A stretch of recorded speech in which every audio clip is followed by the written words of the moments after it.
Meron din po mga kapuso, yun po mga deboto na taon-taon na sumasali po sa testasyon ay nasasaktan din po sila sa pakikibahagi po rito. Pero ano nga ba yung mga dapat malaman at dapat gawin para naman hindi po masakripisyo ang buhay sa ngalan ng pamamanata? Alamin sa balitang hatid ni Cedric Castillo.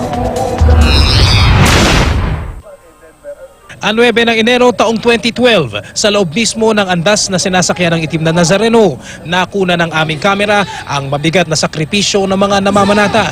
Sa gilid ng karo, marami ang naipit, ginawang hagdan at tinapakan ng mga gustong makasampa sa andas. May mga tila natabunan ng mga nagsiksikan. Sa milyong-milyong nakapalibot sa andas, halos hindi na marinig ang silbato ng nagtitimon. Miyembro si Pong Aquino ng grupong Hijos del Nazareno, mga tagapangalaga ng poon. Ngayong taon, muli na namang naghahanda ang grupo ni Pong para sa pista ng Nazareno. Walang pagdadalawang isip niyang sinabi na minsan pa, tiyak na marami ang masasaktan. Hindi natin maiiwasan yan, talagang balyahan. So kasama sa panatayan hindi natin kailangan matakot na masaktan. Talagang napakahirap. Yung mga hindi pa sanay, wag muna nating tangkay na pumasok sa lubid. Hindi pa man sumasapit ang kapistahan, tila may patikim na sa malakihang prosesyon sa Huwebes sa parada ng mga replika ng poon sa Quiapo. Sa gitna ng kaguluhan, lutang na lutang ang puting bandana ng batang ito na pasan ng kanyang ama.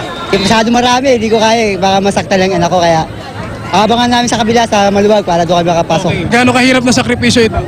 Okay lang po, ayos lang po. Hindi ba kayo natatakot? Ito, bakal ito, baka maipit. Naman na po. Okay naman po, sanay na po kasi. Daan-daan ngayon, milyon-milyon sa darating na Huwebes. At dahil sa raw mangingibabaw ang debosyon ng marami, mainam ng mamanata ng nakahanda. Sa mga lalaki, kailangan nakapantalon tayo. Tapos naka-long sleeve para sa mga kalmot-kalmot para makaiwas din. Lalong-lalo na sa mga babae, pinapakausapan dapat natin yan. Dapat hindi sila magle-leggings o naka-short. Tsaka hindi dapat sila naka-sleeveless. Sagrado itong prosesyon natin Sapatos hindi pwede. Kailangan nakatapak. Kung maluwag yung pantalon natin, talian na lang natin. Kasi medyo ano rin yung sinturon, baka masugatan pa tayo. Maging ang Philippine Red Cross, nagpaalala rin sa mga makikipanata. Bukod sa pagdadala ng kaunting makakain at maiinom, siguraduhin din daw na pamilyar sa mga lugar at may nakatakdang tagpuan sakaling mapahiwalay. Isa raw sa pinakamahalagang bitbit sa araw ng prosesyon, ang ID. Sa pagdaan ng prosesyon, isa ang sugatan matapos maipit di umano sa gulong ng karo. Nang tanungin ng biktima kung sasama pa rin siya sa siksikan sa darating na Huwebes, nakangiti niyang sagot. Kaya pa rin po? Kaya pa. Kahit may sugat? Kaya pa. Cedric Castillo, GMA News.